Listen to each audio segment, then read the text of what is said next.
You should be live. Hello, welcome to Brenda's Brushstrokes and Bisque on January 30th. I wanted to say the 29th at 7 Central, a little bit early because we're testing out how our Facebook Live is connecting because last week we had issues. So we're just gonna monkey around here a little bit before 7 o'clock, make sure we're online and it's working. Courtney thinks it's working. Can you tell? If someone wants to comment something, can you let us know if you can hear and see us? Because we're Facebook is changing the live. They are going to a different program. It says TV producer, but it's not all set up. So Courtney kind of had to go in the back door to get us live tonight because it's not totally ready to use. She thinks it's ready, but she thinks we're on. Bobby says we're working. And Bobby says we're working. All right. Well, great. Great. So are we at 7 yet, or? Yeah. Courtney says it's 7. Okay, so we'll start over. Welcome everyone to Brenda's Brushstrokes and Bisque, and this is Brenda, and we're painting at 7 Central on our Bisque boxes, and I'm got my little penguins here that I thought I was going to have base coated for tonight that I totally forgot about. So we came on a few minutes early just to test out to make sure we were connecting because last week we couldn't get into the normal live. Facebook's changing the program. So Courtney's got us in the back door, and I'm just base coating my little penguins with my birds here quick while she was doing that. So tonight we'll work on these guys. Last week we worked on our penguin stack and finished them up. We had a few pictures shared that you guys that have been working on yours, and they look great. So thanks for sharing them. So I just have my acrylic black stain. This is the Duncan Bisque stain, opaque acrylic OS 479, and it's just a black. And I have a little bit of it on my foil. You can use your paper plate or your tile, your ceramic tile, or old saucer, or just something to put your paint on, a plastic palette. So I just base coated my little guy here with our black, and I got him from head to toe. I also went on the bottom. As you know, I always tell you guys to do the bottom and get that little inside rim, the thickness of your piece, just so if someone picks it up, it looks nice. And then you want to go back and make sure you don't have any white spots because they always seem to come back. So my cold is a little better. I had a coughing spell before I left to come down here, but overall it's been down to once or twice a day. So we'll set him aside, and now we're going to grab our little girl, and I'm going to grab some more of our black. And I'm just using a round nylon brush. This is a Royal & Langnickel. It's about a size 5 or an 8. It's worn off. I can't really tell anymore. But I have my little girl here, and I'm going to start from the bottom, and I'm just going to brush back and forth to brush out my paint, get it nice and smooth. So Courtney says we have a question, so she's got the tablet here for me tonight so I can see. So I'm going to just brush this out, and then I'll take a look. So we got, Helen says the gang's all here. All right, good. So Helen's got a question. Do the stains need rubbed off, or can you just layer the colors? We're going to just layer them tonight. I guess rubbing off would be more of the antiquing effect, where you would put it on and rub it off. We're going to base coat it black, and then we're going to use a bristle brush. This is the boar bristle brush. It's a little soft, stiffer than the nylon. And we're going to dry brush our colors. This is what our pieces will be headed for. So our stack, we actually painted out, but I wanted to do the dry brushing with the penguin so you could see the difference. There's a more of a soft edge where the black and the white meet compared to the painting of it out. So I'm just base coating my little pieces. I wanted to have them done ahead of time, but kind of forgot about them. So I'm just grabbing my black and brushing back and forth, just brushing it out so I don't have any ridges and puddles and rivers. Just a nice black coat of paint. You could color wash these too if you wanted to do that. And then dry brush them, that works too, or you could paint them out. This is just kind of to compare them to the stack that we did paint out, just to give you different ideas that you can do things different ways and still have nice results. You're welcome to do your pieces any way you want. This is just an example for the pieces that are in the boxes, just one way of doing them. Just like with most things, just like with ceramics, there's usually more than one way to do things. So I'm just turning her and brushing back and forth and getting our nice black coat on there. And you can see as that dries, there's no brush strokes. That's the nice thing with the ceramic branded paint, that it's formulated better than the big box store cheaper paints. It's nice to not have those brush marks when you're dry brushing. If you had those, then your dry brushing would have those, you'd be able to see those brush marks through your dry brushing. So there's kind of like a self-leveling agent in there that when they dry, they're nice and smooth without the painted brush marks usually. So we're just painting away here. And while we're doing this, the other one is drying, so that's good. I usually like to base coat at least an hour before I'm gonna dry brush. That helps so the paint doesn't rub off into your dry brush while you're dry brushing it. A lot of times I'll base coat one day a whole bunch of pieces and then dry brush them the next day, let them dry overnight. I just find that that's easier for your dry brush results, to have a good dry base coat.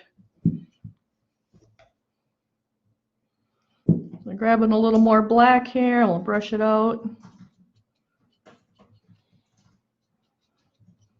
So you do want to use a nylon or a sable brush when you're base coating with your acrylics. You don't want to use that bristle brush that you dry brush with, because you would probably end up with streaks. It's not a good brush for painting out your base coat. Those bristle brushes, they're just a little too stiff for that. So you would want the nylon brush like this, or the better quality brushes would be the sable brushes, the natural hair brushes. So, and them little white specks always seem to show up. Always. Courtney says always. Think you're done and you blink your eye and you got white fleas everywhere. Yeah, new people. So as the week went on, it went really quick here again this week. I'm pretty busy with cleaning the Bisque box pieces that ship to you guys next week.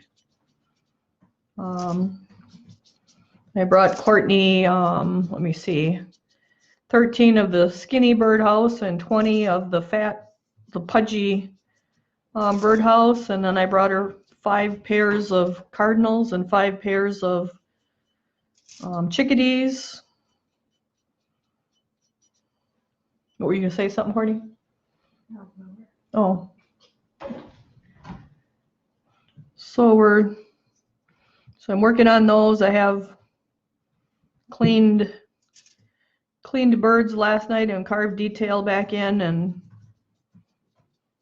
fired the load that I brought to her. She'll be wrapping those with bubble wrap in their cute little bands that they have always when they get shipped to you guys, with their little labels on them that match the inventory sheets. So I still have 160 birds to clean and fire. So I actually took off yesterday or tomorrow from work to do that. 3-day weekend. Yeah. So that'll be nice. So we have our little birds all base coated. We have the bottom base coated. I have that little inside rim there base coated, so it looks nice if someone picks it up and looks at it. Now we'll go back and look at the first one to make sure he don't have any fleas, and here he's got one, so we're gonna just touch that up quick. And a little bit up there, a little bit in that eye, and then we'll go back and look at her. And then I still have about 20 of each of the birdhouses to clean and fire yet. So I'm just going to show you my water bowl, and I have my Harold's brush pad cleaner in there, and I push it down to the bottom, and you just want to take your brush and rub back and forth, and you can see how great that is to get all that paint out of your brush. You want to take good care of your brushes. They'll last you a long time that way. And you want to get all that paint out of your brush. So now if I would go to a light color, all that black won't be in there. So that's nice and clean now. Push that away. So then I usually take a paper towel and I'll dry that and pull it to a point as I'm pulling that through there. So now I have a nice point. You want to groom your brushes back to a point. That helps keep that point on them. And then I'm just going to lay him aside. And I do lay them on their side horizontal while they're drying so that the water doesn't go up into the ferrule and loosen the glue. Once they're dry, you can store them vertically, but while they're drying, you want to store them horizontally. So now we have our little pieces. And we're going to start with our dry brushing our white. And I guess the reason for that is that's the deepest area here on the little penguin. And then the beak is up higher. So we're going to start with the down lower white part. Same with on her, the little bird seeds are higher. The bonnet is higher, the beak is higher than the white area. So I'm choosing to start with the white. You could do with a gray first and then a white, but to keep the colors down in the box, so we didn't have to add new colors, I just went with the white. So that's what we're going to do tonight. So I'm going to take my little foil and just stuck my fingers in the paint, so I got to wash them off. And I'm just going to grab my Duncan Bisque stain, my opaque acrylic OS 431 white. I'm going to give it a little shake. Courtney says we have questions. Is it better to store brushes vertical or horizontal? Courtney says the question is it better to store our brushes vertical or horizontal? So I do store them horizontal while they're drying after they've been washed out. Usually I'll let them lay on the counter overnight, and then in the morning I usually just grab them up and stick them in my, like I have a container here. And they are stored horizontal in this. But when they're wet, you do want to let them dry horizontal. Then they can go vertical after they're dry. But I usually just let them sit on the counter overnight. So let's else. Well, do we have a couple more questions? Oh, fleas. You never heard them called fleas. Well, I went to a ceramic shop, and the lady, she was probably 76, and she always called those little white flex fleas. Got to get those fleas covered, and that was probably 20 years ago, so we still call them fleas. So I'm going to grab some of my white. So Lisa asked, what type of work do you do outside of ceramics? I did medical transcription for 23 years at our local hospital, and then I also did it online for Children's Hospital of Boston. And then transcription was eliminated at my local hospital. It was farmed out, and we could go with them, or we could find a new position within our hospital. And there's 7 hospitals that cover an area of probably 100 miles square, and we're one of the rural hospitals.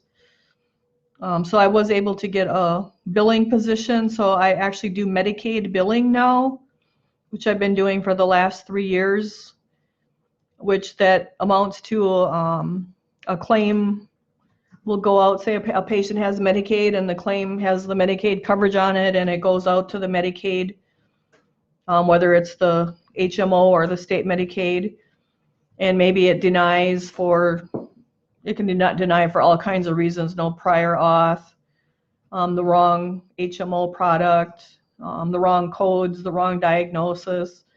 And then when they come back, I have to take care of those denials and figure out what the problem is and try to fix those, and then resubmit the claims and get the claim paid. And Medicaid only allows certain dollars for a bill. You can charge as whatever the industry charges, but Medicaid only allows, say, for example, if you go to the emergency room, a typical doctor's part of the claim for the emergency bill would be $220, where Medicaid only allows $22.98. So once they pay that $22.98, then the claim has to be adjusted in the chart, and that's written off. So I do a lot of that all day long. So it's interesting too. It's different than transcription. Transcription was typing the notes when you go into the doctor. They used to speak into a little microphone onto a cassette recorder, and then it got computerized, and you listen to it in your ears and type it into the patient's chart, and that's what I did for 23 years. So I now have I'll have 26 years in on February 22nd. So that's what I do when I'm my 40 hours during the week. So now I have my little white on my foil, and I have a Royal & Langnickel, a size 3. These are little pieces, so I'm just going to go with a smaller size dry brush.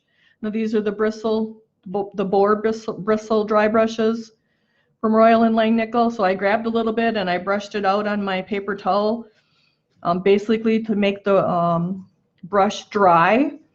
And now I'm just going to hold my piece nice and snug in my hand. And I'm just going to brush back and forth kind of gently and just build up the white in all my white areas. I want to go across my texture because I want to let the black in the crevices. So you kind of got to adjust your brush as you're brushing, depending upon the area, and just kind of brush back and forth across it. And if you get it on his little black on his hands and on his worm here, that's okay, because we'll have to go back and touch that up. So his little outline is coming around him, and I'm going to actually go across it. I don't want to go with it. If I went with it, I would lose that black, that outline of that crevice there. We'll come back and touch that white up that's on his black body part, so that's okay. So I'm just kind of doing little C strokes, just kind of going across the crevice there, the texture going against it.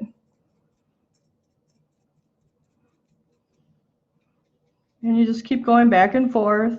Same up here. I'm going to go across my little outline of him so I don't fill it in. I'm going to grab a little bit of white and brush it out. You want to make sure you brush it out so your brush is nice and dry. Now a lot of times I'll save a set of brushes that are just for the white, so that the white is nice and pure and the color that's in the brush isn't coming through once it gets damp from the white. And we'll have to build this up real slow, because you can see we have a long ways to go. So you keep going slow, and we'll go back and forth from one to the other. So even though these are little pieces, they do take quite a bit of time, just because you have to build up that color. And you want to build it up nice and slow in thin layers so it has a nice soft look to it. What was that? Someone asked if the white was a stain too. Yes, it's acrylic. Some people refer to, so Courtney said we had a question, is the white a stain? So the acrylic acrylics can be referred to as acrylics or paint or stain. It's all the same product. It's just a naming, a marketing. Yeah. It's more of a marketing thing. It's an acrylic paint. This is an opaque, meaning that you can get a solid coverage versus a translucent that you would see through. But a bisque or an acrylic, opaque acrylic, it's all the same thing. It's just an acrylic paint. But these are formulated for ceramic. Like Duncan and Mayco and Holliday, they are better paints than what's in the box stores. They're just made for ceramics. Because like when you look at him, there's no brush strokes now left from our black, and that's because of the quality of the paint. It's a better quality paint. If you were using some of the cheaper brands from the box stores or the craft stores, you would likely have brush marks. With the ceramic paints, you generally don't have the brush marks just because it's a better quality paint. And it also, when you're painting it out, you'll find that it'll take 1 or 2 coats of the ceramic paint versus the box stores where it can take 3 or 4 coats or more to get your colors built up, especially when you're base coating. When you're dry brushing with them, it probably isn't as important, but it's still going to take longer. It can be really frustrating to use those paints. My sister, who's not a painter, helped me with I had to make a snowman that had to be in the Minnesota Vikings colors, and none of the ceramic paint companies make purple in that shade. So I did use the box store paint just because I needed that shade and there's no way to get it. But I did have her base coat it with a lighter ceramic purple first to help that box store purple cover better, because it still took like 4 to 5 coats to get that purple, the shade of purple that we needed it. In the ceramic paints just cover way better. It's just a lot less frustrating. So I'm just building up his white on his little face here. And it's okay that we get it on his beak and his eye. We'll come back and touch all that up. I'm going to get under his chin here and by his little worm, come down to his belly. Grab a little and brush it out good. And I'm just doing little like half C strokes, just trying to go across my texture. Just keep building up that white till it's a nice, more solid white. And once we get part of the way there, we'll actually sit him down and let him dry, and we'll go to the girl and then bring her to his level of white, and then we'll come back to him. It's good to let the piece dry if you can in between when you're building up that much of a color. So his little head here, where his hat is and where his forehead is, I have kind of a straight line where the black and the white are meeting, so I need to work my white up in there more. I don't want that straight line like that.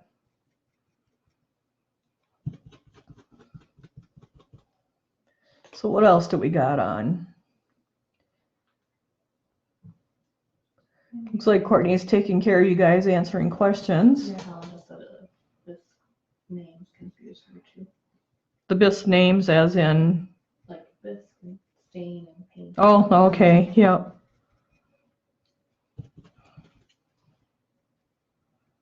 It's just a branding, a marketing that each company uses a different name, but it's basically the same acrylic paint.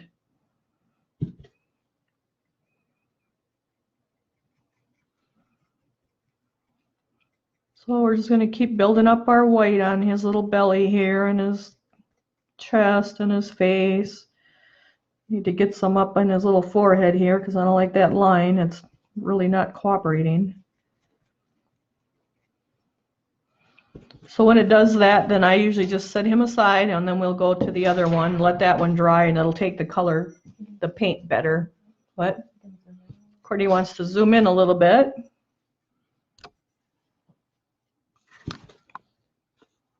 So we'll see if we got it too close or not close enough here. So now I just grabbed the girl and I'm doing the same thing, just brushing real lightly, brushing across the textures.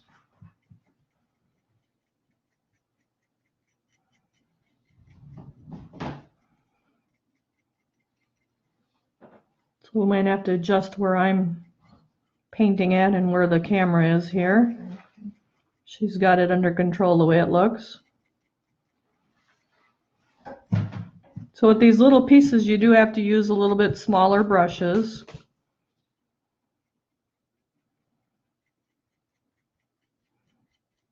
And I'm just brushing and brushing,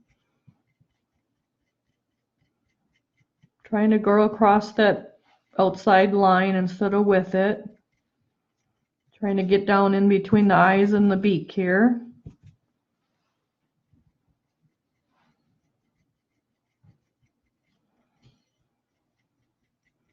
And you just want to go build it up slowly. You don't want it real fast. You want just nice soft layers.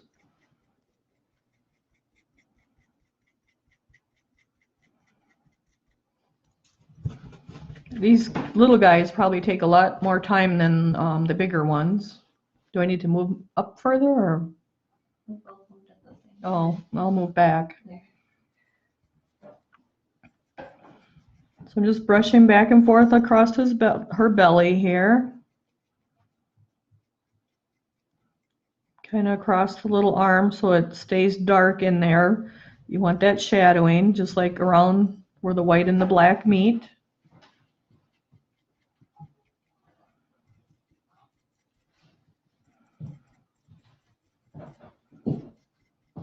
So we've been having pretty seasonably warm weather here the last few days, and I think it's supposed to be like even 34 tomorrow.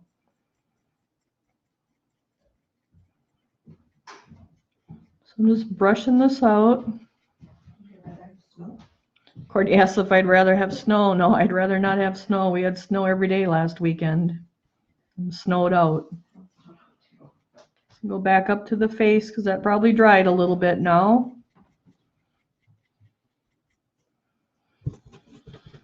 So we're working on those boxes. I'm cleaning Bisque and firing it. My sister bagged up some of the extras that are in it. One of the big extras is the rub-on metallics, as you guys probably know. Courtney will be sending out the invoices on the 1st, which is probably Saturday, huh? Yeah. It'll be Saturday. She'll be sending out the invoices to any subscribers or anyone that's been in contact with her. If they bought on the website, they're probably fine. Courtney said if you purchased on the website, she should have you on the list. So she'll send out the invoices on Saturday. That's for the February box, which is, what did you call it? Winter Birds. It'll be 2 birdhouses, a set of cardinals, and a set of chickadees. We'll be doing metallics on the roofs of the birdhouses, and then we'll be finishing the birds with metallics in 2 different colors, the silver and the copper. But then we'll also be painting a set out as natural birds to look like real cardinals and real chickadees. So if you don't like the metallics, you can hold off on painting your pieces until if you want to paint them to look more like real birds. If you would want extra sets of birds, you can send us a message. We will have extra sets to purchase. Courtney says she'll post in the morning because they're small, so they'll be able to fit in the boxes if you wanted to purchase extra sets of the birds. So she'll post all that tomorrow too. So we're just building up our white here. It's a new mold company. They're from Riverview Molds. The cardinals and the chickadees in the metallics or painted out are very popular sellers at my craft shows. It's actually quite amazing how popular they are.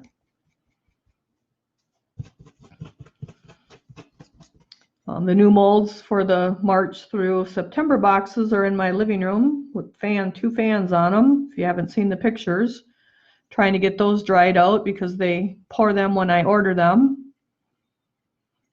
So they're very wet. The plaster is very wet.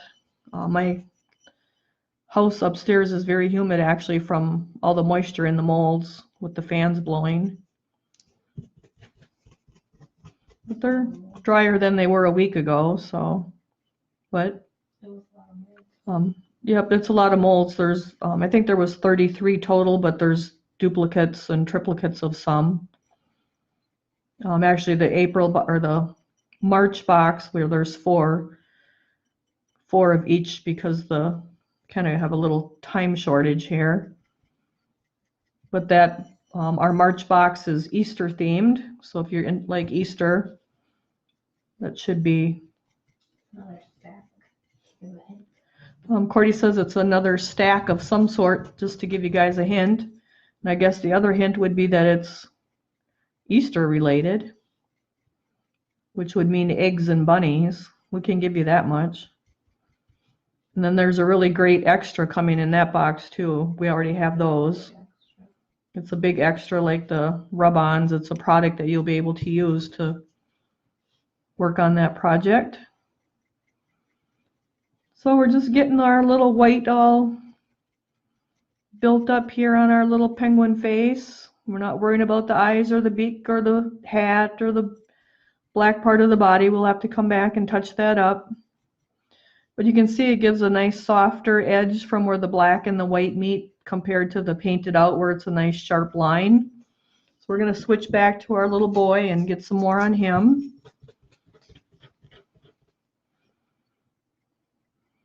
So let's see, February is Valentine's, so there might be some kind of little Valentine's surprise in your box for February. So I'm trying to get his little forehead here built up because we have a nice white and black line here that I don't like. So I got to build that white up. There we go. And just like that, letting it dry. See how it took the color so much better now, and it's that white and black line that we had is gone. And just letting your piece dry a little bit, that will help the piece take the color on when you're dry brushing it too. So we're going to build up our white a little bit more here yet because I can still see the black through it. You can see it's got a little ways to go yet. So you just keep building it up, that way you get that nice soft graduation from the white to the black in the crevice, nice shadowing. Let's see, we had some more of the those new purple brushes that we have, that better quality of dry brushes. More of those arrived today. I brought them for Courtney. If you're a subscriber, they can ship in the boxes with free shipping. Some of you have some of those coming. I think you're going to love them. And that liner brush. And then there's 5.0 liner. we have a nice 5.0 liner too that's on sale. No, it was for the subscribers. It was on sale for the subscribers. She said for your pre-Valentine's sale. That way it could ship in the box. So I'm just building up our white on our penguin's belly here. So Courtney will have more of those purple dry brush sets. And we restocked your Brenda's beginner brush set. And in that box too is brushes for the beginners, Brenda's beginners brush kit. It has some painting brushes in it, it has a liner in it, and it has the dry brushes. It's just a nice little set to get you started if you're new, or if you just need some extra brushes. You have a question. Courtney says we have a question. Chuck asks, is that considered a hot spot from the firing in the forehead area? No, that wasn't a hot spot. I just didn't get the brush in there when I got that first bit of white on it. hot spots are usually round, more of a round spot that won't take the color. That was, I brushed that way, and it put a line. I must have had too much paint in my brush, and then I wasn't getting up into that more towards the forehead where the hat meets. I was trying not to get too much in there, but it just created that line when I did that first brushing. What is like a hot spot? So Courtney asked, what is a hot spot? A hot spot usually comes from when you're pouring and you're not moving the slip, the pour of the slip, you're hitting the same spot in the mold the whole time you're pouring. So usually when I'm pouring, I'm moving the container so that the slip is always moving and hitting a different spot in the mold. So that's usually what causes the hot spot, is pouring your slip in the same spot the whole time you're pouring. So he's getting a lot whiter here, so I'm going to switch back to her. So in a hot spot, it's usually a round spot, and it's a spot that won't take the paint. It's like a hard spot, I guess you could call it. What do you do in that situation? So Courtney asked, what do you do in that situation? A lot of times you have to dab your paint a little bit thicker and to build it up to get it on there, and then you just have to let it dry and come back and dab it again. You usually don't have that problem too much with dry brushing. It's more of with the glazing that you'll have that problem, because the glaze won't want to stick to it, and you just have to dab it on there kind of thick and then let it dry and come back and dab it some more. So I'm just dry brushing some more on here, building our white up. Kind of letting it where the white and the black meet, so you have that nice shadow.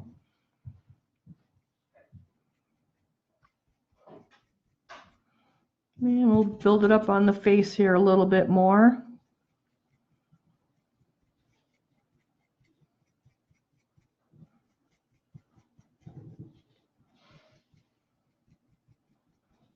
And down on her chest. So I think we'll go back to him in a minute here. Get it underneath these cheeks a little bit more.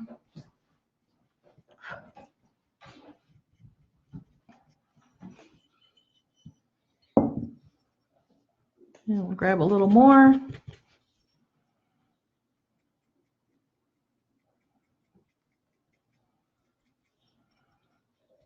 I'm just building our white up some more so it's nice and white.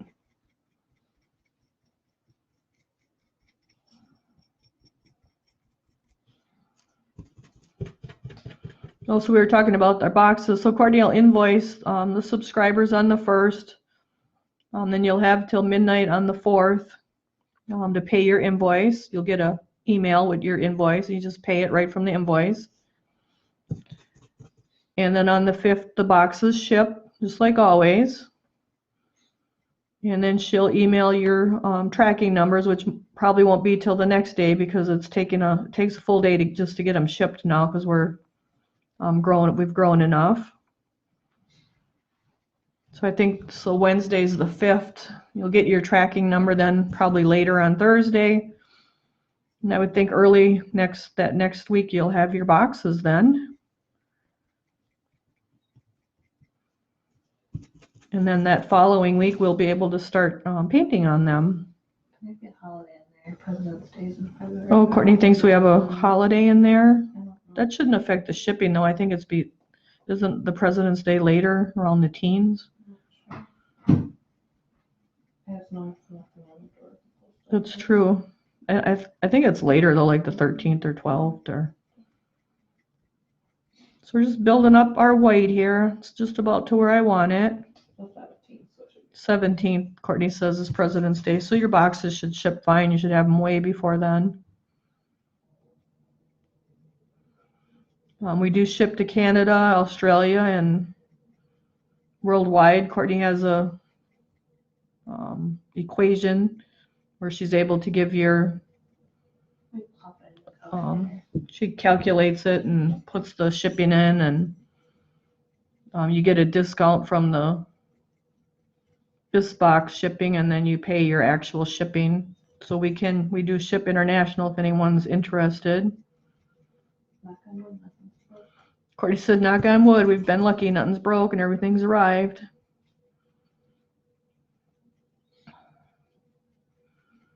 So I'll get a little more white on this face here yet on the girl. Kind of get it down into the beak area here and up on her side. And then that's looking pretty good. So now we'll let that so we can just show. So the white it's about the same as the other one. This one has a sealer on it, so it does look a little different. So from the white, we will switch to, let's see, what do we want to do first? I guess we'll go to our rust. So I'm going to use our Doc Holliday DH28 rust.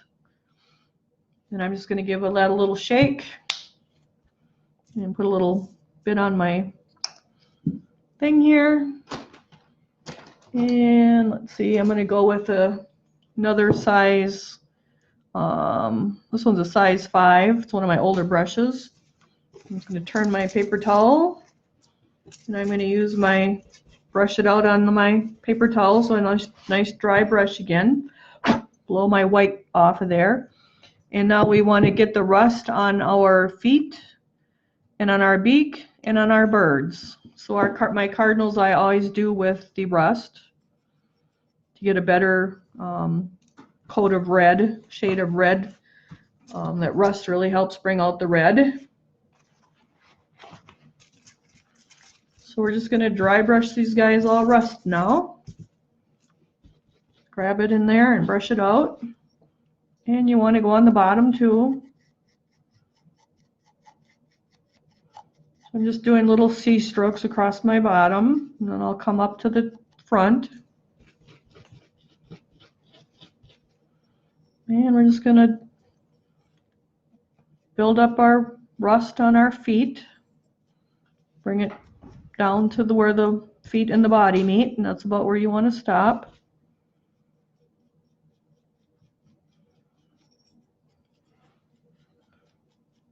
So I'm just doing like little mini C strokes, rubbing that rust onto the feet.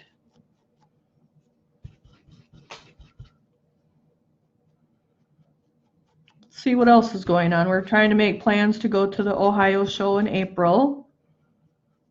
We'll be ordering from our supplier in mid-February, so if there's something we don't carry and you think you want, you can send Courtney a message and she can check into it. I'm restocking on stuff that's sold out. And we'll be restocking on stuff that's sold out, like I think the brush cleaner is probably one of those, or the brush on sealer. Thin and shade. So we'll be stocking up on anything where we've sold out. Snow. If there's things you want, maybe a certain glaze or something, you can let us know. We can try to order it if it's available. We do carry the Duncan Mayco, and well, that's too thick, so I got to brush that out, and I'm actually going to see if I can wipe it off. So it was too wet, so that would be wet, and so I got to brush that out so that brush is drier. So we do carry the Doc Holliday 1 through 62 acrylics, 1 through 61, she says. I always think it's 62, I don't know why. And then we have the Mayco acrylic stains, and we have the Duncan acrylic stains. We have a few of the crystal glazes, probably add a few more. I want to do some mushrooms with those on for some local classes. I'm just building up this rust nice and slow. Just keep turning them and going around and around. That way over here dries while you just keep coming back around. Oh, and we're going to order some brush on glitter. We've had some requests for that. trying to pour some Easter bisque. I think you guys probably seen a few pictures of that. I don't have it cleaned yet because I'm cleaning the bisque boxes right now, so that's got to come first. But they'll be dry and ready to clean once the boxes go. So after that, it'll be on the website. But Courtney's gonna actually release pictures on Wednesdays of any new bisque that we're posting on Brenda's brushstrokesandbisque.com. So that might help you guys see what we have. We have probably close to 4,000 molds again, I'm guessing. So I'm coming back around on the bottom. And I want to make sure we get the bottom. And now we're actually going to let that dry, and I'm going to move up here to his little beak and try to get that real cautiously and just get it on his beak and not on his whole face.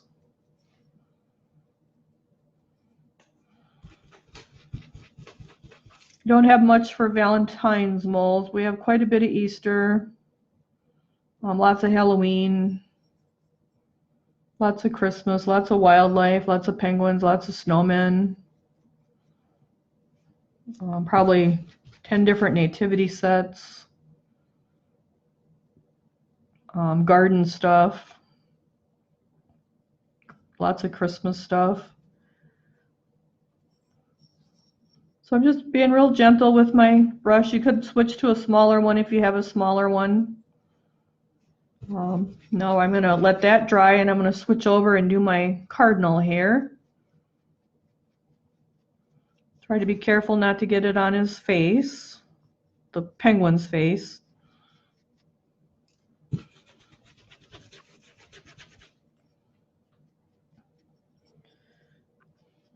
We're trying to make plans for our shop in the spring. Not sure on the opening date yet. Courtney and I have to sit down and talk about all that. We haven't really had time yet with Christmas and now this January and February's boxes, but Timothy wants to know, where do we store all those molds? Well, everywheres. No, Courtney used to have a basement bedroom, and so one room downstairs has my pouring room. There's a lot of the smaller molds down there, or the more popular molds that I pour a lot are down there. There's probably 1,000 molds in that little room. Then my garage, I have a single car garage, and that's full of molds, shelves down the middle. And then the garden stuff and my woodworking tools are on the outside walls. And then I actually had to rent a storage shed here this fall because we came into some more molds and really didn't have the time or the space to get them in the house or the garage. So they're in the storage shed, but they are on shelves and I can get to them, and I pretty much know what's in there. They're not, those aren't cataloged. We didn't even have time to catalog. They were pretty much just, you need to take them now or if you want them, and rented a U-Haul, and 10 minutes later we're loading molds and hauling them. And then the new molds that just came for the bisque boxes are in the living room on the carpet, spread out with 2 fans on them. And then there's molds in the dining room also. Courtney says, are they in the bedroom? No, they're not in the bedroom yet, but they are in the dining room and the living room. So what's in the living room is actually a lot of the garden stuff that I was hoping to get to this winter, but this winter is just flying by. So we'll see. And then my niece has some. She's got some of the wildlife stuff that her family likes and some Christmas stuff. I know there's a huge Santa with a reindeer. It's a Kimple mold. We have some beautiful molds that we've acquired because we actually were able to pick Probably at what, 4 different places we got to actually go and pick and not have to take everything or nothing. That we actually got to pick at. I mean, there's other places where we brought everything and then kind of picked through those. So they're on the shelves, kind of in themes, as far as Easter, Thanksgiving, utility things like a few cups, a couple of pitchers, like casserole dish, a cake pan, a few planters where there's a planter section. There's a Christmas tree section. There's a Christmas section. There's an Easter section. There's a nativity section. There's a wildlife section. There's a garden, frogs and bugs and butterflies section. So it's sort of organized, and we have most of it's on Excel. I can see it and Cordy can see it both at the same time. I can see it at my house and she can be working on it here in Appleton. Or I can add stuff and she can add stuff and we can both see it. So that's really nice. It's called Google Sheets, but it's an Excel. And then like the bedroom downstairs, each section has got an alphabet, like there's section A, B, C, all the way through G. And then there's 10 shelves in those sections. So there's like A1, A2, A3, all the way through A10. So that's how the molds are categorized on the Excel sheet. So say there's a Doc Holliday Easter mold and he's on B4. So we put on there Doc Holliday and then we put Easter Bunny and the mold number and then we put B4. That way we know where to go and find him. The problem with that is that they're not marked on the shelf. The molds aren't physically marked themselves, some of them, so I forget that when I pull them off the shelf. I should actually, I marked some of them, but I haven't had time to mark the rest of them. So like I put B4 right or B4 left on the mold, that way I know where to put it back so I can find it. So right now I have a bunch that I poured over Christmas that are sitting on the floor that need to be washed off and cleaned up before they go back on the shelf, and I need to get them put back where they are on the paper so that we can find them. Yeah, a couple more questions. So Cordy says we got a couple more questions. Susan wants to know if you have any old world Santa. I only have one old, well, like the regular old world Santas that are about like the 10 and 12-inch ones, I only have one of those. The ornament ones that are ornament size, I have actually quite a few of those from the teddy bear mold company. I didn't really have a whole lot of interest in them before. Although we went to a Kanto and that lady does have some, and I did bring one back from up there. Was it the Celestial one? It's really a pretty one. It's probably at least a 12-inch, yeah. So I don't have a lot of those molds. I do have a lot of they look like the old world Santas that are ornaments, because that's what's sold at craft shows for me. But now that we're looking and the business has kind of changed differently, I have those added to my list to acquire. I have a lady that's going through molds, and we hope to be able to go by her as she goes through them, and she's more into the garden stuff, so hopefully I'll be able to get some of those from her. I did see those molds before they moved them, and there was a lot of nice molds there. It was just more molds than I had room for, and the lady wouldn't split the molds and the kilns, so it was just too much. So now I'm going to switch back to my other guy with my rust, and actually it's the girl. So as things have changed in the last year and a half here, kind of the mold searching has changed too. So as we find things and we find out we know what you guys are interested in, those are the kinds of molds that we'll watch for when we do go on our mold hunts. So Courtney says we got a couple more questions, and I'm just grabbing our rust and brushing it out and dry brushing our feet and the bottom and we'll do the beak on her as well as the cardinal, just like we did with him. Can we ask you just use water to wash off, clean up your molds before putting them back on the shelf? So we have a question of how do you clean your molds off before when you put them back on the shelf? I just use warm water and a rag, a cotton cloth, a soft one with no nothing rough or anything on it that would scratch the molds. I usually just wipe the mold, bring that rag out really well, and then just wipe the outside of the mold. And then I'll wring out my rag, and then I'll come back and wipe it again, and that usually is enough that if there was clay on there, it softens it up and it'll wipe right off. And then I just put them, just wipe them until they're clean. You know, just wipe them gently. You don't want to be nicking them and chipping them. And then I'll just put them back on the shelf where they go. And you do want to take good care of your molds. And keeping them clean after you use them is always good.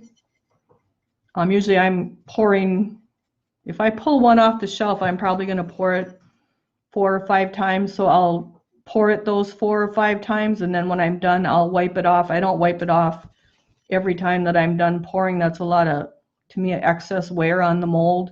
So I just wipe it off that one time once I have that batch done, and it goes back on the shelf, if that makes sense. I'm just coming around and dry brushing the bottom. So let's see, Courtney says we have another question. What we got going on? Chuck asked, what tools do you recommend to clean greenware? So we have a question of what tools to clean greenware. So I use the greenware cleaning tool. It has I don't think I have one here. Whoop.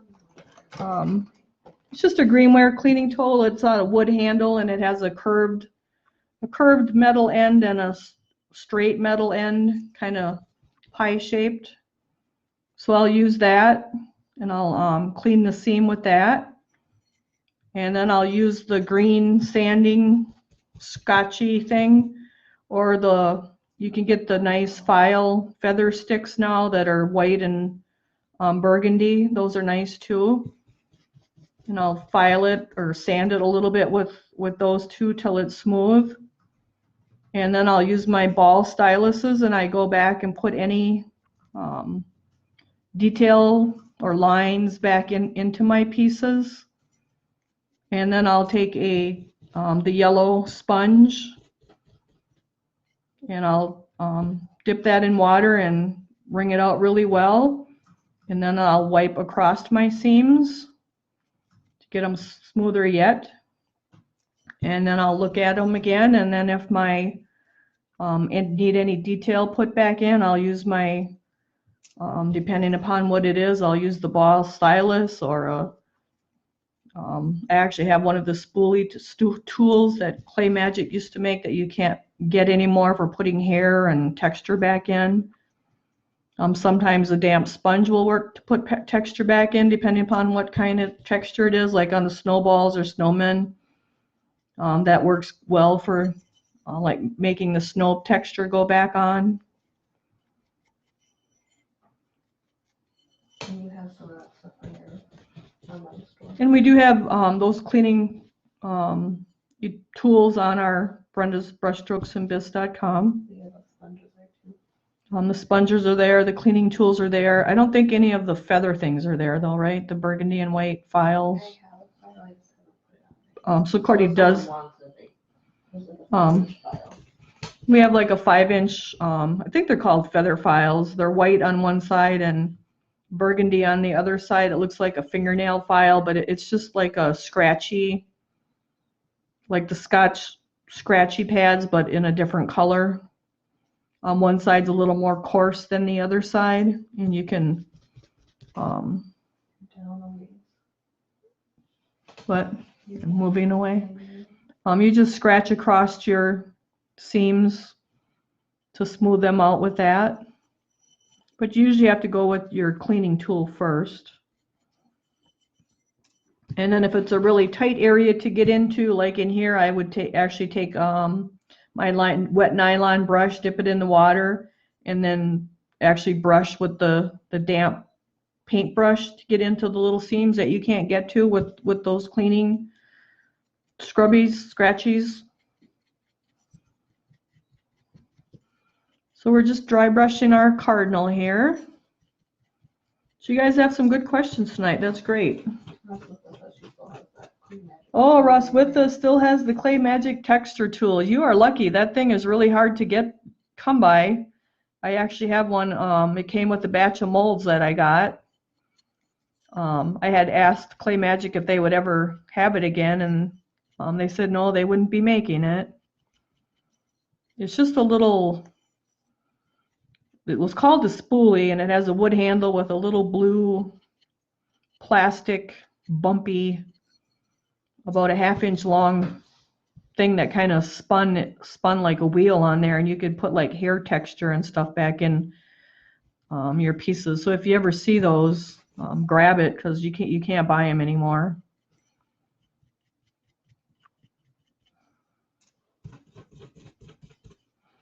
Maybe next week I can bring some different cleaning tools along and just show them to you guys. I have a couple different things. A little wire. It's a little wire brush that kind of works like the little blue spoolie thing does to put texture back in.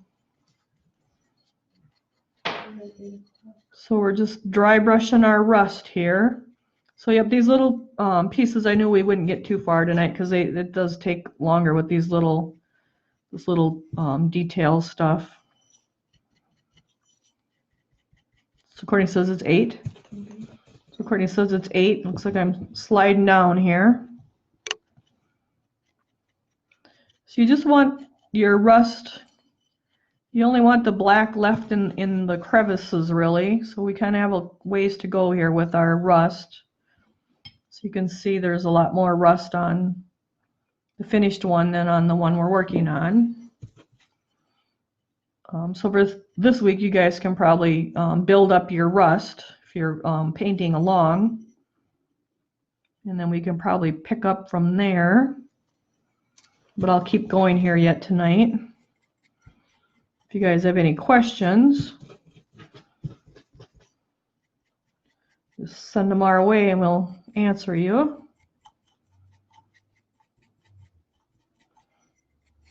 She's amazed at how you answer questions and paint. Huh? Helen's amazed at how you answer questions. Oh, well, sometimes I get paint where I don't mean it to be when I'm talking, so, but that's okay. So I'm waiting for the molds to get dry so I can get them poured so I can get samples painted for each of the months. Because we do have them through September, so it'll be fun to get the samples painted and figure out what paints and things we need, what kind of extras we're going to have in all the boxes. Timothy asked, can you take a rubber scraper and get the clay off?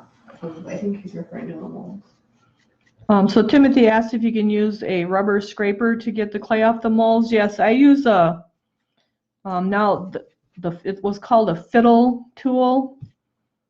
It used to be red. It was called the Lucy tool. The new ones now are white. They're a hard plastic, where the red ones are more of a soft rubber, and they're a lot easier on your mold. So if you can get the original red Lucy tool, that's great for cleaning out the spare hole when you're before you take your piece of greenware out of the mold, and then also scraping any clay off of the mold. So that's the red Lucy tool. Now it's just a white hard plastic tool, which tends to want to cut right into the plaster. And I can bring those too next time, and we can kind of go through those little things.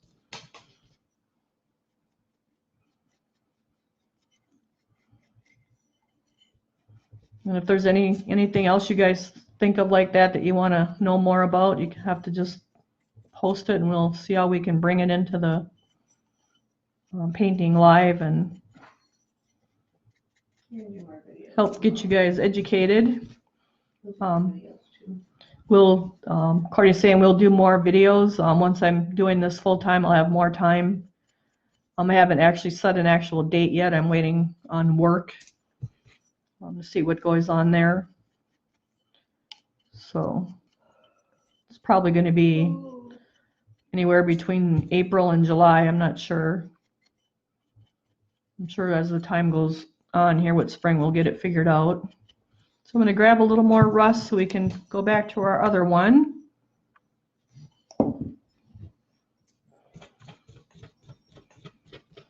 And it's getting close as far as how much rust we want on the feet and the bird. And we want to get the bottom. Always want your bottoms looking good. You'll hear me driving you to your grave about doing those bottoms.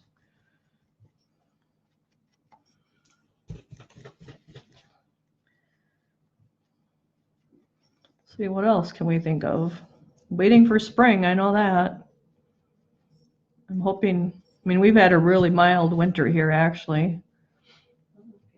Well, we haven't even been to 20 below yet. So I hope February ends up being a nice mild month. Come back up here to our bird. You know, the one year, it's been quite a few years ago already, we went up north to the Apostle Islands and went to see the ice caves. That was in February, like the 16th, and they just showed a picture that it's just barely making ice along the edge. So I don't think those things are going to open up this year again. I think we can go to like Geneva, but it's not like the same. Right. There's other places, but it's not like the Apostle Islands. Was quite an, that's probably how many years ago already? 8 years? No, huh? No, 6 years? Yeah, 5 or 6. Maybe 5 or 6 years ago. That was the last year that they were open, actually, when we went. And then they closed it the following week, so I'm glad we actually went. You lost your camera. Yep, the camera fell out of, lost the camera, and by the time we, I was really disappointed because I had taken pictures, and then we had to go across Lake Superior, is it? Yeah. Yeah. And then we went, A mile out, I think, or half a mile. yeah, like a half a mile out on the ice, and I took pictures, and then we were walking back, and it's like, oh, where's my camera? And I had snow pants on, and it wasn't in the pocket. And then we had to walk like uphill a mile through the woods, and we got to the car, and I was taking my snow pants off, and here the camera head went inside my snow pants and got caught in the bottom rubber plastic that like keeps your snow pants down on your boots, and it fell out. So I was like really happy because then I had my pictures again. That was after we walked back out to the ice. Right. Oh yeah, we had walked back out on the ice looking for it, and there's like, I don't know, 1,000 people out there. I was like, how are you ever going to find what you dropped? So yeah, we're just building up our rust and getting our beak all nice and cute and our little bird all nice and cute. Now we'll go back to the other one. We got to get some on her beak yet because I'm seeing white through it yet. So this will be a busy week for us because I have to finish cleaning Bisque, getting it fired. We need to get boxes made. We need to get paper crinkled, bubble wrap cut. Busy week getting the boxes. And then there's a lot of extras going in the box because you guys purchase stuff too. So Courtney has that all on Excel to keep that all straight. So we'll have a busy work week getting the boxes out this week. And then we can't wait to hear how you guys like them always, because that's always fun to hear. So try to make them a fun experience for everyone. We have more new subscribers. We're actually up to 42 subscribers, and then some more separate purchases, so that's great. Well, Courtney says we're not hardwired. Oh my goodness. Well, it's almost over with. No, you might just leave it so we don't lose them.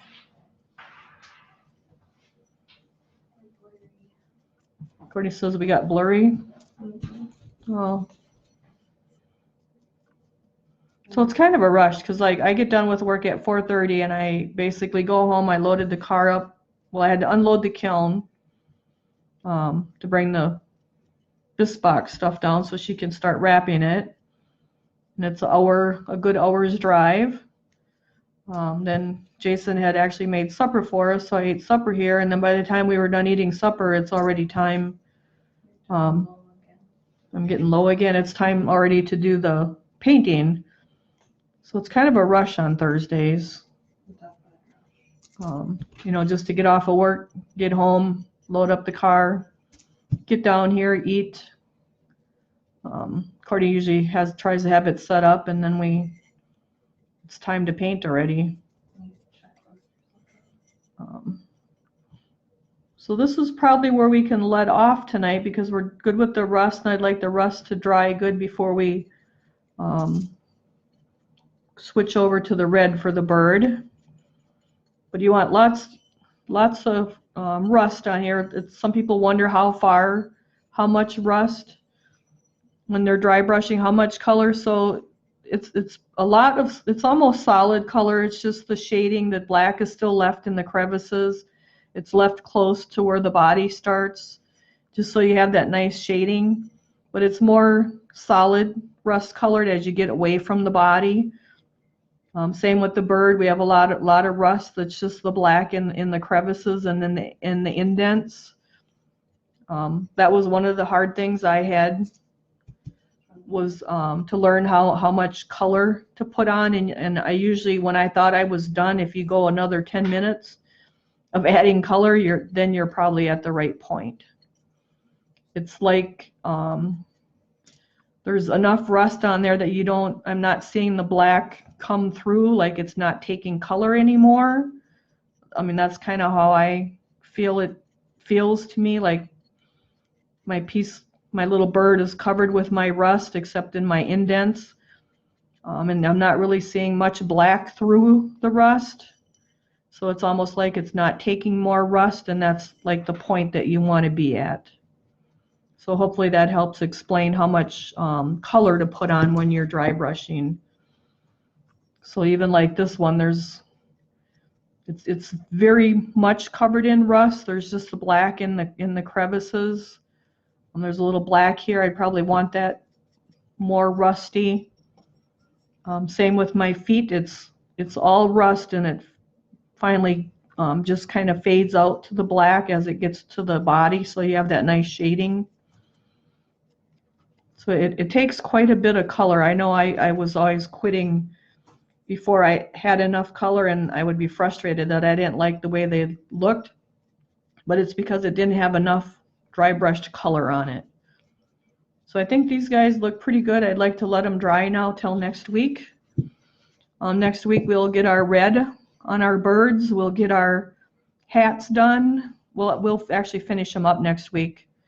We'll touch up all our white that's on our birds, or on our penguin bodies, and on our hat. We'll do our hats, and we'll do our eyes, and they'll come along really quick next week. This white and the rust is probably what takes the most time. So that's probably about it for tonight. So if you guys want to just make sure you got a good coat of white dry brushed on and a good coat of rust dry brushed on, and we can pick up next week and we'll finish them out so they're looking all cute like these guys. If you have any questions while you're painting during the week, if you're having a problem, you can always send a picture and I'll try to answer it to help you out. But otherwise, have a good week. Stay clear of the flu because that's still going around. Everyone's wearing masks yet at the clinics. We still have the flu alert. So that's about it. Make sure even your dry brushes, you want to brush them out. If you have this brush pad that works great, you see all that paint that's coming out of that brush. And I'm turning it while it's in there too, so I can get all the sides of it. And you can do that right in your sink on the running water. You don't have to do it in the bowl. You can just drop that pad into the bottom of the sink where the water hits it and let it run. But you can see how nice and clean the brush comes out. And then I usually take those and just dry them to a point also. Whoop, this is the old guy. So just dry it to a point with your, either a cotton towel or a washcloth or your paper towel, and then let them dry vertical. Huh? Horizontal, yep, let them dry horizontal, and then you can store them vertical. So wash out our white one. You can just see all that paint coming out and into the water. See, that Harold's brush pad is great for cleaning your brushes. So I guess that's it for tonight. Enjoy your penguins. If you have trouble, send us a message. Have a good week. Look for your invoices on the 1st, which is Saturday. Pay by the 4th, which is Tuesday night. They'll ship on Wednesday. You can still sign up if you want. You can get a one-time purchase box if you want. Just go to brendasbrushstrokesandbisque.com or send us a message. We'll take care of you. Otherwise, we'll talk to you guys next Thursday, and we'll finish painting our penguins. Have a great week. Bye.